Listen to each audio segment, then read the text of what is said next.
கர்த்தருடைய பரிசுத்த நாமத்துக்கு மகிமை உண்டாவதாக. இந்த நாளிலே கர்த்தர் கொடுக்கிற அவருடைய வார்த்தை யோசுவா புஸ்தகம் 1வது அதிகாரத்திலே 9வது வசனம்.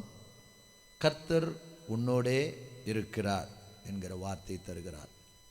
எனக்கு அருமையான தேவ பிள்ளைகளே, தேவ ஜனமே, நம்மோடு யார் இருந்தாலும் யார் இல்லாவிட்டாலும் நம்மை படைத்த தெய்வம் கர்த்தர் என்று சொன்னால் படைத்த தெய்வம் என்று அர்த்தம். அவர் எல்லாவற்றையும் படைத்தவர். வானத்தையும் பூமியையும் சூரியனையும் சந்திரனையும் நட்சத்திரங்களையும் மனுஷனையும் மனுஷியையும் எல்லாவற்றையும் படைத்தவர். படைத்தவர் என்பதற்கு தான் கர்த்தர் என்று பேர். நாம் சொல்லுகிறோம் காரணகர்த்தா என்று சொல்லி. இப்போ எல்லாவற்றையும் படைத்த கர்த்தர் நம்மோடு கூட இருக்கிறார். அதனாலே எந்த காரியத்தை குறித்தும் நீங்கள் கவலைப்படாதீர்கள். படைத்த தெய்வம் நம்மோடு கூட இருக்கும்போது நிச்சயமாய் நமக்கு வேண்டிய எல்லா நன்மைகளையும் தருவார்.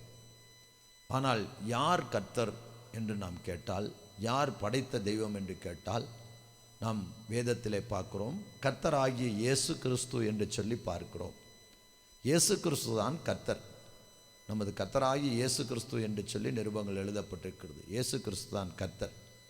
அந்த ஆண்டவராகிய இயேசு கிறிஸ்து இன்றைக்கும் நம்மோட கூட இருக்கிறார், உங்களோட கூட இருக்கிறார். ஆண்டவர் சொல்லுகிறார், நான் உன்னோட இருக்கிறேன் என்று சொல்லி. எவைகளையும் நீங்கள் குறித்து கவலைப்படாதீர்கள். அதிசயங்களை செய்கிற கர்த்தர் உங்களோட கூட இருக்கிறார். உங்களோட கூட இருந்து ஆண்டவர் பெரிய காரியங்களை செய்வார், அதிசயமான காரியங்களை செய்வார். உங்களுடைய வாழ்க்கையிலே உங்களுக்கு வேண்டிய நன்மைகளை தருவார். ஆண்டவர் உங்களோடு கூட இருந்து நம்முடைய எந்தவித கொடிய பாவங்களாக இருந்தாலும் அந்த பாவங்களிலிருந்து விடுதலையாக்குவார். கர்த்தர் உங்களை ஆசீர்வதிப்பாராக. ஆமென்.